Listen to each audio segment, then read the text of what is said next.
voyez, je suis le pasteur Kassere Katikasala Savali et on m'appelle Kipa. Alors, j'ai béni le Seigneur pour cette grâce qu'il m'a donnée et j'ai en main ici le livre de la faim au rassasiement. En fait, ce livre que je vais vous présenter, c'est un livre d'expérience. Un livre d'expérience, comme vous le voyez, c'est un livre d'expérience parce que ce que j'ai dit dans ce livre, c'est juste la vie que je mène depuis très longtemps avec Jésus-Christ.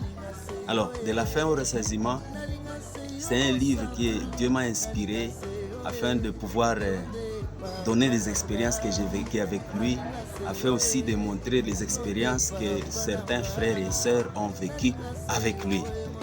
Quand on parle de la faim au rassasiement, c'est quelqu'un qui est dans une situation de demande, une situation il n'a rien, alors il veut agir avec Dieu. Dieu lui demande quelque chose et lui, il donne ce peu qu'il a afin que le Seigneur puisse opérer à sa faveur. Alors, ce livre part d'une expérience que j'avais vécue il y a des années, ça fait de cela à peu près 15 ans. Et le Seigneur m'avait donné par miracle un livre et à un moment bien déterminé, je suis parti avec le livre et arrivé à Kinshasa, un grand serviteur m'avait demandé le livre un jour après. Alors comme le livre était cher pour moi, ça pourrait être difficile de l'accorder au serviteur de Dieu. Mais par grâce, le Seigneur m'a donné cette grâce de libérer le livre.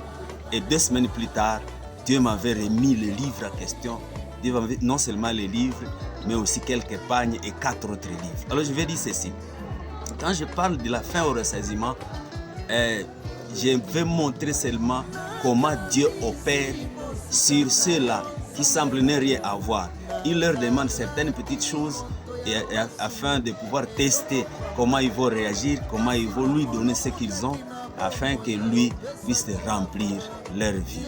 Alors ils sortiront de la faim au rassasiement. Alors il y a beaucoup d'exemples, mais je peux parler seulement de l'histoire de la veuve de Sarepta. Elle n'avait rien chez elle, elle avait seulement la farine et de l'huile.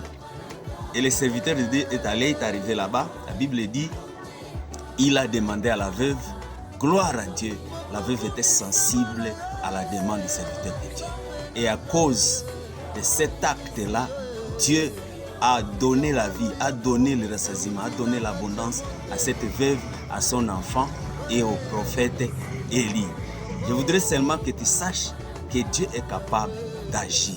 Il est capable de travailler, mais il veut seulement tester. Il veut seulement tester, savoir si tu peux libérer le peu que tu as pour sa gloire, pour le bien de ses enfants, afin que dans l'avenir, il puisse aussi se charger de toi. Merci. Donner. Et le Seigneur avait pourvu à sa vie, à la vie de sa fille, de son fils et à la vie du prophète à cause de cet acte qu'il avait posé pour la gloire de Dieu. Sachez une chose, dans ce livre, il y a beaucoup de témoignages de bien-aimés qui n'avaient presque rien, Il y a une dame qui avait $50. C'était presque tout pour elle. Elle préparait cet argent pour faire un petit commerce. Mais lorsqu'elle était arrivée à l'église, on a prêché sur celui qui épargne à l'excès sera pauvre. Elle était allée à la maison, elle a pris cet argent et elle avait donné ça au Seigneur pour la gloire de Dieu. Et je vous rassure, ce que vous allez lire dedans, ça va vous montrer que quelques temps après, elle était appelée à un boulot, elle était embauchée quelques semaines plus tard. Et jusqu'aujourd'hui, ça fait plus de 5 ans, elle est là et la vie va bien. Je vous rassure bien aimé que Dieu peut faire des choses.